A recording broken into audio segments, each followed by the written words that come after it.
Y mire, doctor, me he dado cuenta que hay verdaderamente una falta enorme de ayuda psicológica en las familias dominicanas. Porque la gente, usted dice alguna pregunta, y en base a esa pregunta llegan por las redes sociales decenas y decenas de preguntas. Gracias a Dios la gente está como despertando Sí.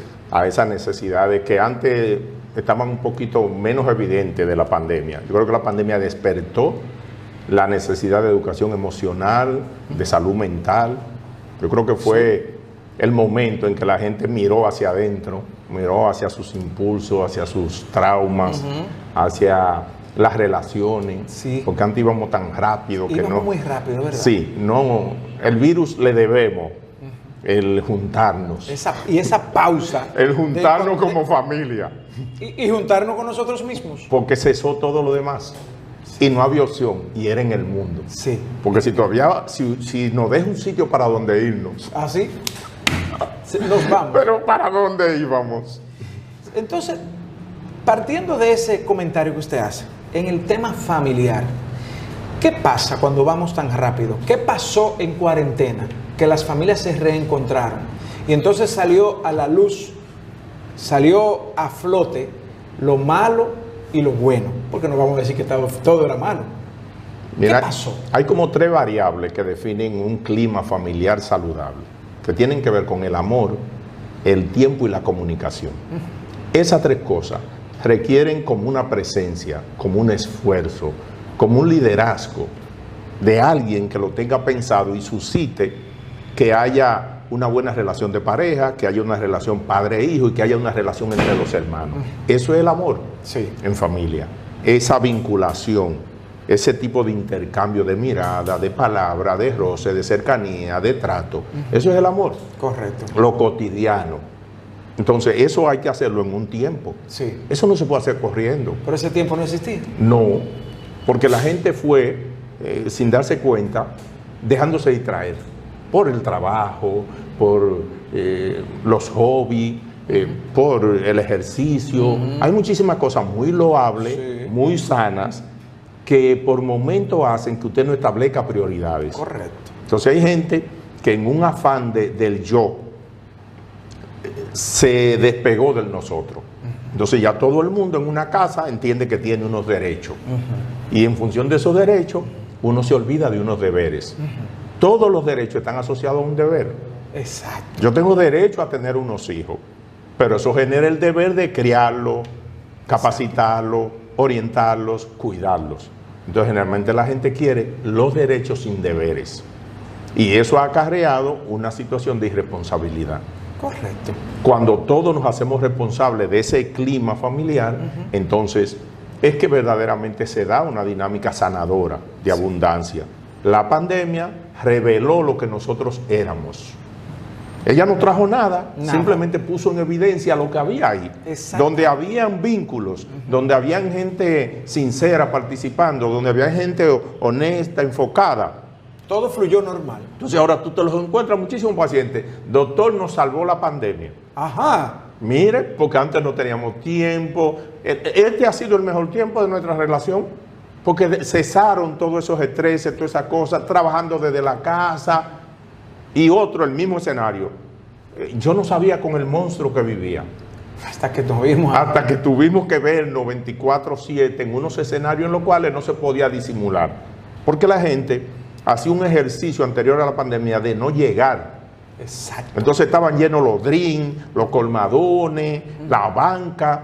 Porque la gente no quiere llegar a su tienda, porque la gente no quiere llegar a su casa. Llegan cenados, llegan a acostarse, etcétera, etcétera. Se levantan temprano a hacer A ejercicio. hacerlo, porque se la van misma temprano. cosa, ya, Sí. hasta se desayunan en otro sitio. Sí. Esto creó unos rituales obligatorios del que lo tenía sin pandemia, nada más lo repitió. Hay casas que yo conozco que han hecho un esfuerzo en comer juntos. Exacto. Pues ahora hubo que comer juntos, pero hay gente que tiene la costumbre de cada quien comer en un lado. Sí. Y comer algo distinto inclusive. Sí. Entonces todo esto puso en evidencia la ausencia de unos hábitos saludables, de unos patrones, de unos protocolos que son los que definen una familia. ¿Qué representa esa familia, por ejemplo, que aunque tengan la oportunidad de comer todos en una mesa, usted ve que el hijo varón come en la habitación con un plato viendo televisión, la hembrita se la come en una sala, chateando con una amiguita, tal vez el papá y la mamá en una mesa, o cuando viene a ver hasta separados también. ¿Qué evidencia eso en una familia? Eso corresponde a un síntoma de algo que se debió hacer 15 años atrás. Ajá. Entonces, hay gente que quiere hacer una intervención en algo que dejó, mire, esos niños pequeñitos, tú le dices, a orar. ¿Cómo tú le vas a decir a un adolescente después que dé gracias a Dios por una comida que nunca le indicaste un solo ejercicio en la niñez?